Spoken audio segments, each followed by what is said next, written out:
नमस्कार, मैं हूं नारायण शर्मा और आप देख रहे हैं AINS न्यूज़ 24 चैनल। अब खबरें विस्तार से। देश के प्रधानमंत्री नरेंद्र मोदी ने आज अमृत भारत रेलवे स्टेशन योजना के अंतर्गत देश के 75 रेलवे स्टेशनों का वर्चुअल लोकार्पण किया, जिनमें छत्तीसगढ़ के चांपा और सरोना रेलवे स्टेशन भी शामिल रहे। इन पुनर्विकसित स्टेशनों को करोड़ों की लागत से सुव्यवस्थित और सुविधापूर्ण बनाया गया है, ताकि वे अन्य रेलवे स्टेशनों के लिए मिसाल बन सकें। इन स्टेशनों में आधुनिक प्रतीक्षालय, डिजिटल डिस्प्ले और बेहतर पार्किंग जैसी सुविधाएं होंगी। राजधानी रायपुर के पचपेड़ी नाका ओवरब्रिज में एक ट्रक पलटकर नीचे सर्विस रोड में जा गिरा, जिससे घंटों तक लंबा जाम रहा।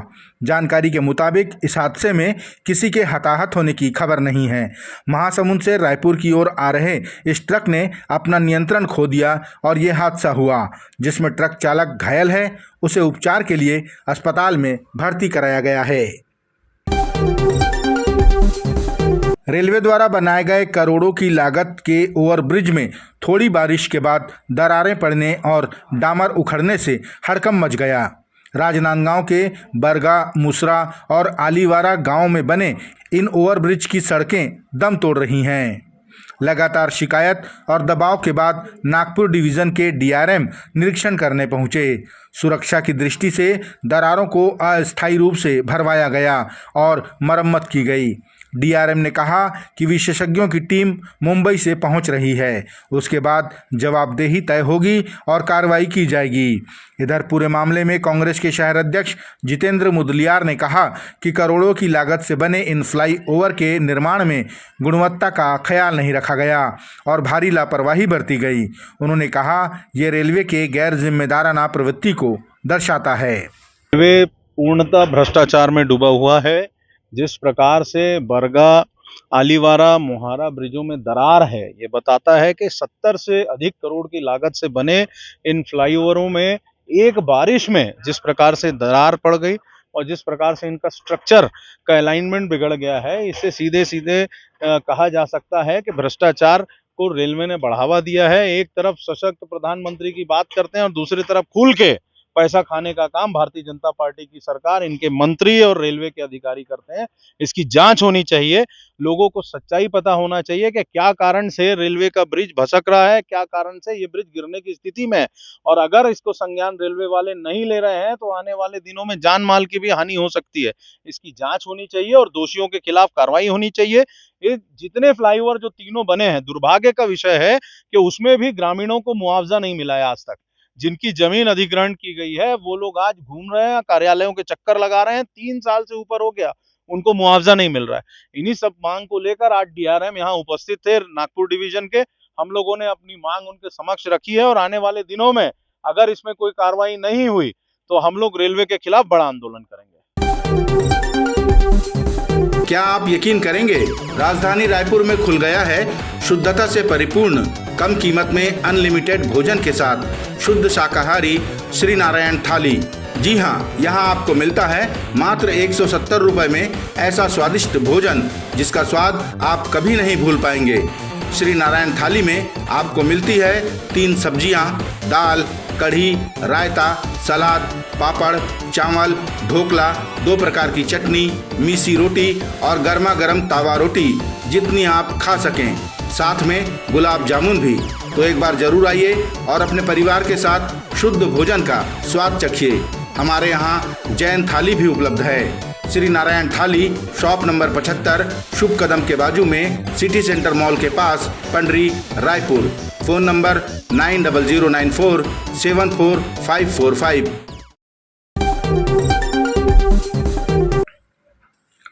छत्तीसगढ़ के वित्त मंत्री OP चौधरी ने कहा कि कांग्रेस का अविश्वास प्रस्ताव जनता द्वारा कांग्रेस को मिला अविश्वास का प्रतीक है। उन्होंने कहा कि कांग्रेस ने तो 5 सालों में कुछ किया नहीं, लेकिन अविश्वास प्रस्ताव के जरिए उन्होंने सत्ता पक्ष को अपनी उपलब्धियां जनता के समक्ष रखने का मौका दे दिया है।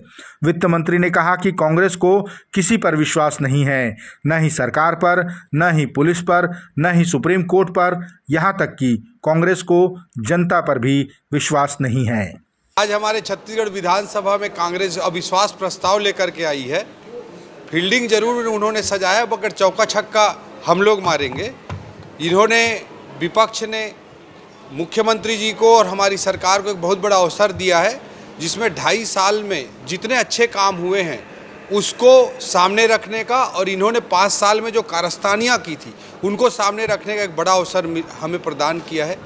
इन्होंने जनता का विश्वास पूरी तरह से खो दिया है। इनको किसी पर भरोसा नहीं, न इनको सुप्रीम कोर्ट पर भरोसा है, न इनको इलेक्शन कमीशन पर भरोसा है, न इनको ईवीएम पर भरोसा है, न इनको किसी संस्थान पर भरोसा है, और न ही इनको जनता पर भरोसा है। जनता के विश्वास को खोने के बाद अविश्वास प्रस्ताव लाने की कोशिश कर रहे हैं।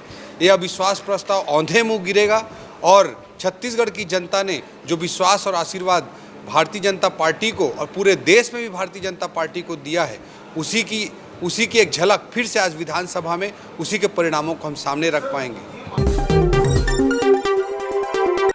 महादेव ऑनलाइन बैटिंग ऐप मामले में TV host Shefali Bagga ED दफ्तर पहुंची, जहां उनसे घंटों तक पूछताछ की गई।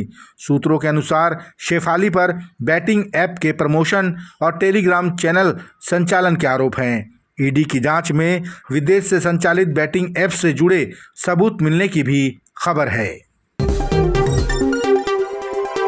राम मंदिर चढ़ावा चोरी मामले को लेकर छत्तीसगढ़ कांग्रेस के वरिष्ठ नेता व पूर्व मंत्री शिव डहरिया ने केंद्र सरकार को जिम्मेदार ठहराते हुए सुप्रीम कोर्ट के रिटायर्ड जज के नेतृत्व में स्वतंत्र जांच एजेंसी से जांच कराए जाने की मांग की। उन्होंने कहा कि मंदिर हमारे आस्था के केंद्र होते हैं और उसका चढ़ावा भगवान का होता है, लेकिन धर्म के नाम पर राजनीति करने वाले भगवान के चढ़ावे में भी चोरी करते पकड़े जा रहे हैं। शिव डहरिया ने कहा कि पहले तो बिना एफआईआर दर्ज किए एसआईटी गठित कर दी गई, बाद में दबाव के चलते एफआईआर दर्ज की गई, लेकिन तब भी बड़े ट्रस्टियों पर कार्रवाई नहीं हो रही है, बल्कि छोटे कर्मचारियों को ही निशाना बनाया जा रहा है। कि प्रधानमंत्री जी नरेंद्र मोदी जी इसका जवाब दे, और जो लोग इसमें संलिप्त हैं, जो चंपत राय जी हैं, अनिल मिश्रा जी हैं, और घोटाले में शामिल जो प्रमुख लोग हैं, उनके खिलाफ एफआईआर दर्ज हो। एसआईटी आपने गठन कर लिया, बिना एफआईआर दर्ज किए गठन किया। जब देश में आवाज़ आई कि बिना एफआईआर के आप एसआईटी का गठन कैसे किए हैं, तब एफआईआर दर्ज की गई। और जो छोटे कर्मचारी हैं वहाँ पे, उन लोगों पे आप कार्रवाई कर रहे हैं। जो बड़े लोग हैं उनके खिलाफ आप कार्रवाई क्यों नहीं कर रहे हैं? चंपत राय जी के खिलाफ क्यों नहीं कर रहे हैं? मिश्रा जी के खिलाफ क्यों कार्रवाई नहीं कर रहे हैं? उनके खिलाफ उनको गिरफ्तार क्यों नहीं कर रहे हैं? तो ये सवाल देश के साथ है, और इसकी सुप्रीम कोर्ट की निगरानी में स्वतंत्र न्यायिक जांच होनी चाहिए, और राम जन्मभूमि तीर्थ ट्रस्ट को तत्काल भंग किया जाए, और चढ़ावे और चंदे की पूर्ण फॉरेंसिक ऑडिट की जाए।